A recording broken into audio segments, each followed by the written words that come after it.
Hi, this is Josh from Breezy Bellows, and today I'm going to talk about the number one mistake that self-taught accordion players make. The reason I'm calling this the number one mistake is because I'm going to be making a series of videos with mistakes that self-taught accordion players make, and this is the first video I'm making. And this is also the number one most overlooked and common mistakes that a self-taught accordion player might make. I've also noticed this with some accordion players that do take lessons. When I started taking in-person accordion lessons with my teacher, Mike Zampicini, about 5 years ago, I was making this mistake consistently. He noticed that right away and he gave me a lot of exercises to correct this, and he'd always point it out when I make this mistake. So what is breaking air with your bellows? Is actually so picky when it comes to his students playing the bellows the right way without breaking air. And he's so picky that he considers this to be as awkward as somebody breaking the wind, if you know what I mean. Let me first play a short phrase the right way without breaking air, and then I'll repeat the same phrase by breaking air and play it the incorrect way, and let's see if you could notice the difference.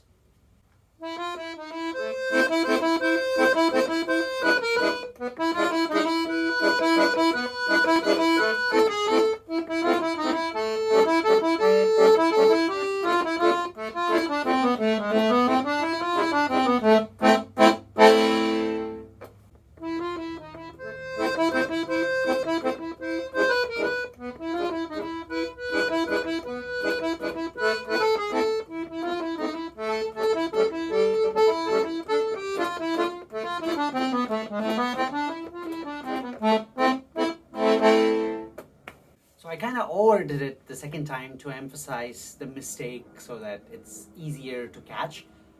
When people break air, I don't think they do it so often. A lot of times it happens subconsciously when you're still playing a note, and whereas it's like a long note, like a half note or a whole note, and then you run out of air or you've gotten like too far out, and then you are changing the direction of the bellows. So it's not like two cleanly separated notes, like. So that is different.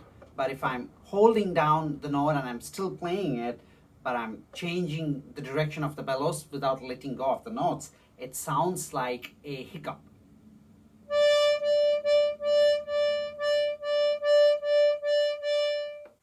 To demonstrate this, I'm going to play a short phrase only on the right hand.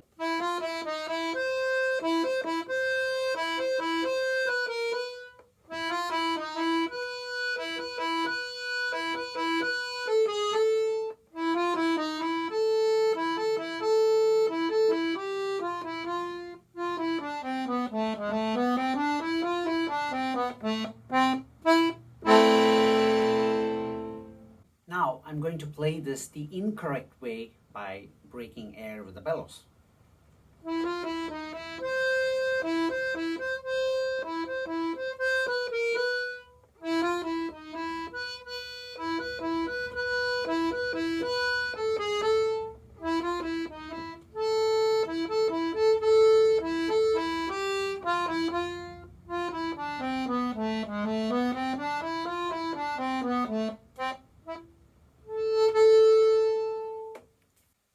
I went out of my way to purposely break air as many number of times as I could.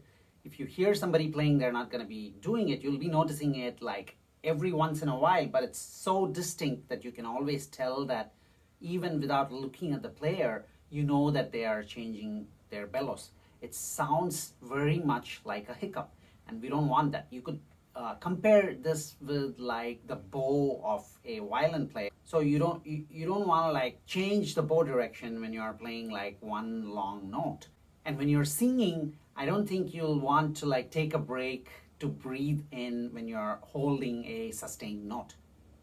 And this sounds pretty obvious, and the reason that a lot of people do this is because it's something that becomes an afterthought because you're working on too many things. You're holding the right notes on your right hand, playing the chords, and probably also looking at sheet music and making preparations for opening and closing your bellows to see like when you run out of air and when you have to like change bellows direction, that this becomes one more thing that you need to pay attention to, and it's pretty hard to do it. While learning a song and performing songs, if you take this into consideration, this is not a hard problem to fix. It is a bad habit, and it'll be a little bit harder to like unlearn the bad habit on songs that you've already learned, but it's very well worth it. It makes your playing much more cleaner, and it elevates the musicality of your performance. Here are some tips that will help you avoid breaking air. Tip number one is to make sure that you open and close your bellows for the same number of measures. So it makes the usage of air even so that you won't run out of air in the middle of a measure. But this is not gonna work at all times because you might have like tied notes connecting two different measures that you might reach when you're approaching the fully closed position and you're not able to like go on. In times like that, you have to anticipate that and make some preparation.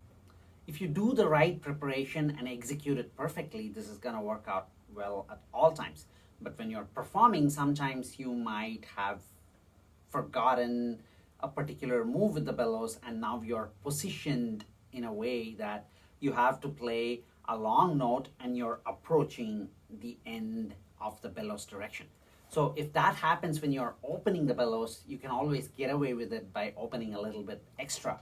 But if it happens when you're closing the bellows, you have no other choice. You have to reverse the direction of the bellows.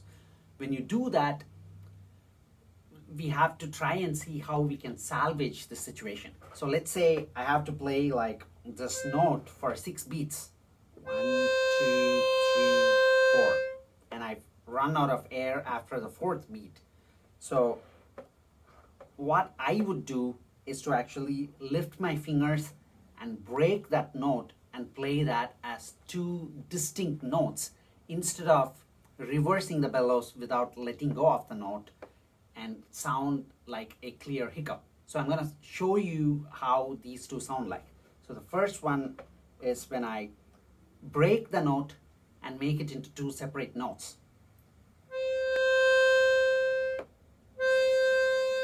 So you don't have to raise your hand as much, but I just wanted to show that visually that I'm breaking the note. Although it is incorrect and you're not playing the note as it should be played, it doesn't sound as unclean as this. So that is the solution that I would suggest when you're caught in a tight spot where you don't have enough air, but you have to play a long note. Although we've only looked at the treble keyboard side, the same would also apply for the bass side when you're playing long bass notes on a bass solo or when you're holding on to a chord. And if I break this, it's going to sound like this. So do we never hold down a note when we are changing the bellows? Not exactly. There are times in which you would intentionally do that, and that is called a bellow shake.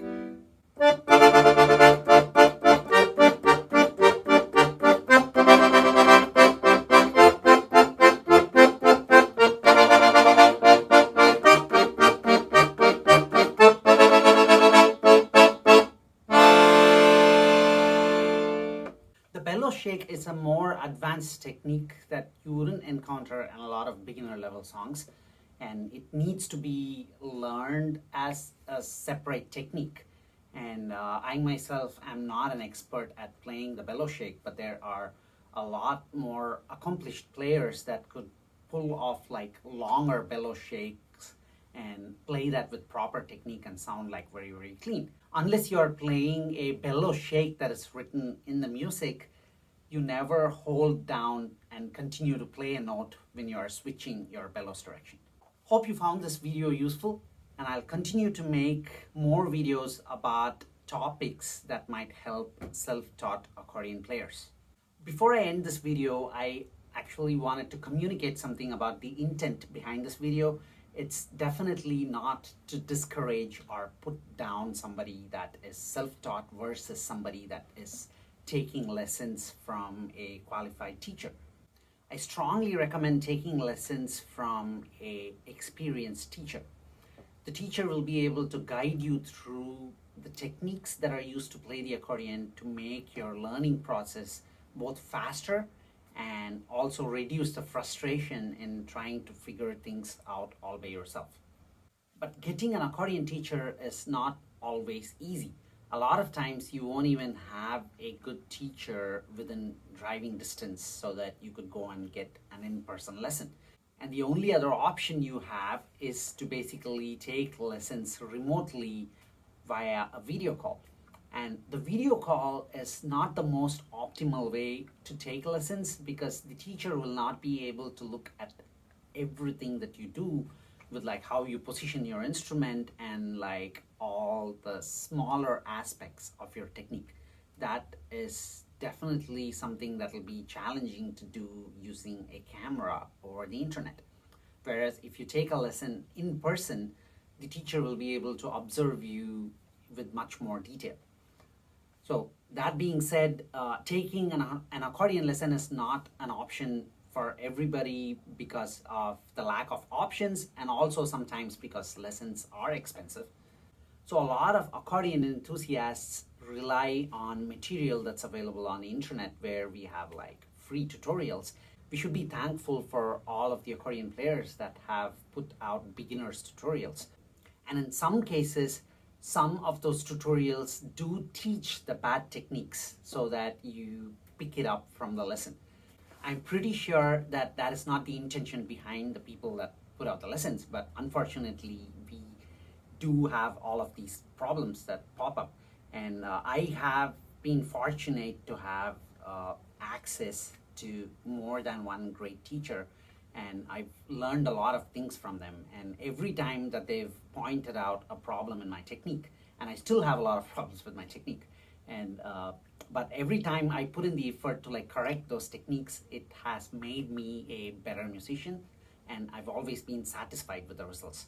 So I just thought that having a video like this can help out other self-taught accordion players that don't have access to these resources. Thank you.